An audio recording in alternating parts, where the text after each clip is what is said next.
জগদীশ বামুনের কথা মিথ্যে নয়।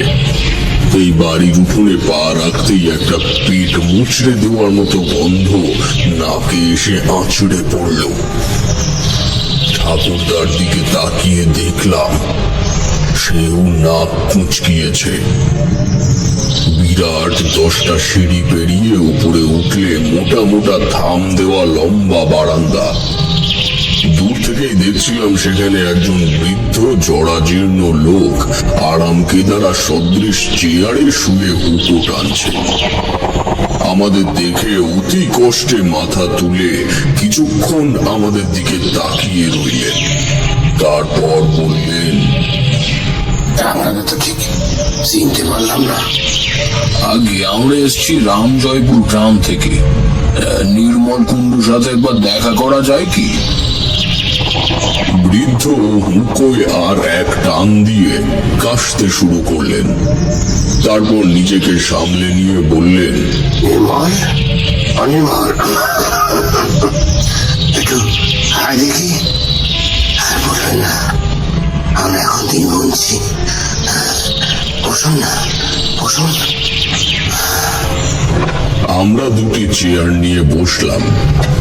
বৃদ্ধ আমার দিকে আড়ষ্ট দৃষ্টি ফেলে নাম শুনতে চাইলে আমি নাম বললাম। কুণ্ডু মশাই বাইরে এসে ঠাকুরদাকে একটা প্রণাম করে সম্মুখের চেয়ারে বসলেন। তারপর বললেন, চক্রবর্তী মশাই, ইনি আমার বাবা। তবে সবই তো করলাম, কিছুই বাকি রাখলাম না। তবুও তো ভাইয়ের বউ মারাত্মক অসুস্থ, হাসপাতালে নিয়ে যাওয়া পর্যন্ত জনি। আমার দাদাকে চিঠি লিখেছি, সেও কোনো প্রতি উত্তর করেনি। কি যে করি। আপনার দাদা আছে?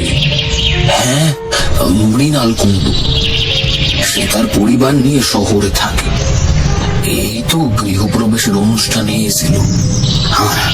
আমার সব থেকে জঘন্য সন্তানই মৃণাল। সেবার এসেও বাড়িতে অশান্তি বাজিয়ে গেছে। বাবুর গোসা হয়েছে বলে হয়তো উত্তর দিচ্ছে না। আমরা বাঁচি বা মরি, তাছাড়া কিছুই যায় আসে না। ঠাকুরদা বুঝতে পারলো প্রসঙ্গ অন্যদিকে চলে যাচ্ছে। সে বলল, আচ্ছা, আমরা ছোট ভাইয়ের বৌমার কি হয়েছে এমন যে হাসপাতালে নিয়ে যেতে পর্যন্ত পারছেন না? ওর তো আশা, এক কাজ করুন, নিজের চোখে দেখবেন, আসুন। আমরা তার পিছু নিলাম। সদর দরজা পেরিয়ে ডান দিকে ঘুরতেই